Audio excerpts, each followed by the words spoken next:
آپ کے اوپر حملہ کیا، اس سے آپ مذاکرات کر سکتے ہیں، تو اپنے ملک کے اپنے پاکستانیوں کے ساتھ بھی نہیں مذاکرات کر سکتے، ان کے ساتھ بھی آپ مودی کے ساتھ بات کر رہے ہیں جو آپ کے اوپر حملے کر رہا ہے.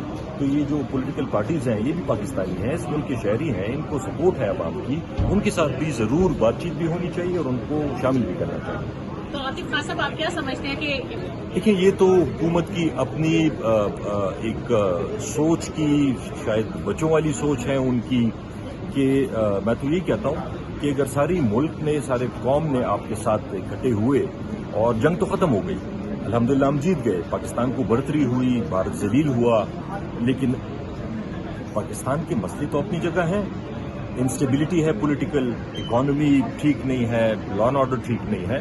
تو اگر آپ نے اس کو لانگ ٹرم میں چلانا ہے تو پھر تو صحیح ہے، کب تک آپ صرف خوشیاں مناتے رہیں گے کہ جی ہم جنگ جیت گئے، ہم جنگ جیت گئے، ہم واقعی جنگ جیت گئے، سب کو مبارک ہو.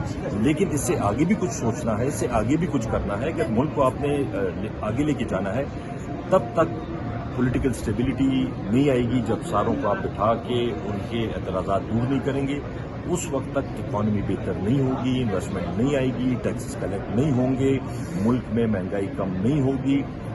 یہ ساری وجوہات ہیں، اس کی بنا پہ حکومت کی رسپانسبلٹی بنی. تو مجھے کنفرم نہیں ہے کہ کیا ہے کیا نہیں ہے، لیکن اگر ان سے مذاکرات ہوتے ہیں تو خان صاحب نے تو کبھی یہ نہیں کہا کہ میں مذاکرات نہیں کرنا چاہتا. وہ کہتے ہیں کہ پاکستان پہ جب سخت وقت آیا انہوں نے سارے سپورٹ کی، ہم نے سپورٹ کی، انہوں نے سپورٹ کی ملک کی. تو اگر مذاکرات ہوتے ہیں ملک کی بہتری کے لیے وہ تو ہر وقت تیار ہے، لیکن اگر ڈیل کی بات ہوتی ہے وہ اپنی ذات کے لیے وہ کبھی نہیں کریں گے. بجٹ مجھے نہیں لگتا کہ یہ عوام کو کوئی ریلیف دے پائیں گے یا کوئی چیزیں ہو سکیں گی، کیونکہ ان کے آلریڈی ٹیکسز ریونیوز کے شارٹ فالس ہیں. تو اگر وہ یہ پورا نہیں کر سکتے، وجہ اس کی ہے کہ اکانومی آپ کی شرنک ہو رہی ہے.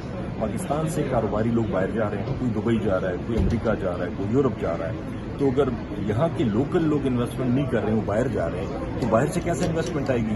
انویسٹمنٹ نہیں آئے گی، کاروبار نہیں بڑھے گا، آپ کو ٹیکسز کم ملیں گے. تو جب آپ ٹیکسز کم ملیں گے تو آپ عوام کے اوپر پیسہ نہیں لگا سکتے. Thank you sir. تو ہم سے فارملی کوئی تجاویز نہیں لی گئی، لیکن سمپل سی بات یہ ہے کہ یہ چیز تو غلط ہے کہ جس کے اوپر ٹیکس ہے، جو ٹیکس نیٹ میں آیا ہوا ہے، آپ اسی کو مسجد میں چھوڑتے رہیں.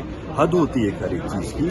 آپ کو ٹیکس کا بیس براڈن کرنا پڑتا ہے کہ جو ٹیکس نہیں دے رہے ہیں، کئی لوگ ہیں جو کروڑ روپے کماتے ہیں، 1 روپے ٹیکس نہیں دیتے، اور جس بیچاری سیلری کلاس جو ہیں ان کی سیلری سے آٹومیٹکلی ڈیڈکٹ ہو جاتا ہے. تو یہ زیادتی ہے، اس طرح ملک نہیں چلتے. آپ کو جو جتنا کماتا ہے اس کے مطابق اس سے ٹیکس وصول کرنا چاہیے. سر کیا وہ وجہ ہے کہ جب پاکستان تحریک انصاف کی قیادت لیڈرشپ خان صاحب کی رہائی یا احتجاج کے حوالے سے کوئی لائے عمل دیتی ہے تو اس میں خبریں آنا شروع ہو جاتی ہیں کہ خان صاحب رہا ہونے والے ہیں، مذاکرات ہونے والے ہیں، ڈیل ہونے والی ہے، اڈیالہ جیل میں ملاقاتیں. یہ کون سی ذرائع ہیں جو اس طرح کی خبریں پھیلاتے ہیں سر؟ یہ وہی ذرائع ہوں گے جو نہیں چاہتے کہ تحریک چلے. ظاہری بات ہے، اس سے تو یہی پتہ چلتا ہے.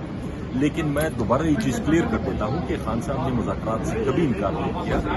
ملک کے لیے مذاکرات ہوتے ہیں، بالکل وہ کریں گے. اپنی ذات کے لیے ڈیل کر کے باہر آئیں گے، یہ وہ کبھی نہیں کریں گے. سر پاکستان کے لیے خان صاحب کتنا ضروری ہے رہا ہونا؟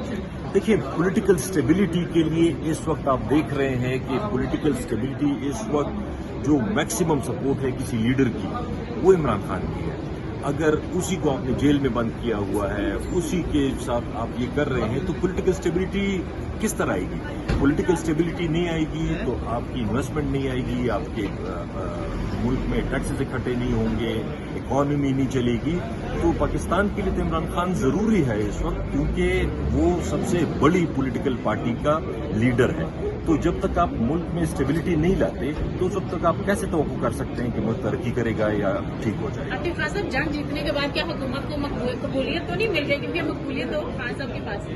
دیکھیں، جنگ ایک الگ ایشو تھا. وہ جب باہر سے کوئی حملہ ہوتا ہے تو ساری قوم اپنے اختلافات بلا کے ان کے ساتھ ہو جاتی ہے.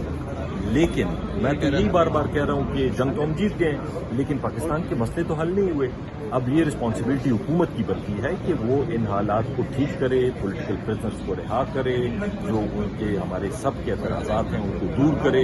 یہ عدلیہ پہ پریشر ڈالنا بند کر دیں، یہ میڈیا پہ پریشر ڈالنا بند کر دیں، تبھی ملک آگے چلے گا. اس طرح نہیں چلے گا. میرے خیال میں تو نہ مقبولیت ملی ہے نہ قبولیت ملی ہے. وہ تو سب کو پتہ ہے کہ کس نے کیا کیا. اب یہ جھوٹ موٹ کا کہ جی نواز شریف صاحب نے پلان بنایا, نواز شریف صاحب نے جہاز بنایا, وہ بیچارے تو یہ دیکھیں, یہ بہت ضروری چیز ہے. یہ قوم یہ چیزیں نہیں بھولے گی, یہ کبھی یہ قوم یہ چیز نہیں بھولے گی کہ جب جنگ تھی اس وقت آپ کہیں پتہ نہیں کس بنکر کے اندر, کس تاخانے کے اندر آپ بیٹھے ہوئے تھے, آپ کی آواز نہیں نکل رہی تھی. آپ کا پاکستان کے حق میں انڈیا کے خلاف, مودی کے خلاف ایک اسٹیٹمنٹ نہیں آئی. نہ وزیر اعظم کیا ہے, اس نے کبھی مودی کو یہاں پہ تقریر بھی کی, کبھی کرٹیسائز نہیں کیا. مریم نواز صاحبہ جن کو اتنا شوق ہے پبلسٹی کا کہ وہ کوڑے کے ڈسٹ بن پہ بھی اپنی تصویر لگا دیتی ہے, جنگ کے بارے میں ایسے چپ بیٹھی ہوئی تھی جیسے پتہ نہیں کسی اور ملک کی جنگ ہو رہی ہو, اور پھر بعد میں کریڈٹ لینے آ جاتے ہیں کہ یہ سب کچھ ہم نے کیا ہے. عوام بھی وقوف نہیں ہے اور عوام یہ ساری عمر یاد رکھے گی.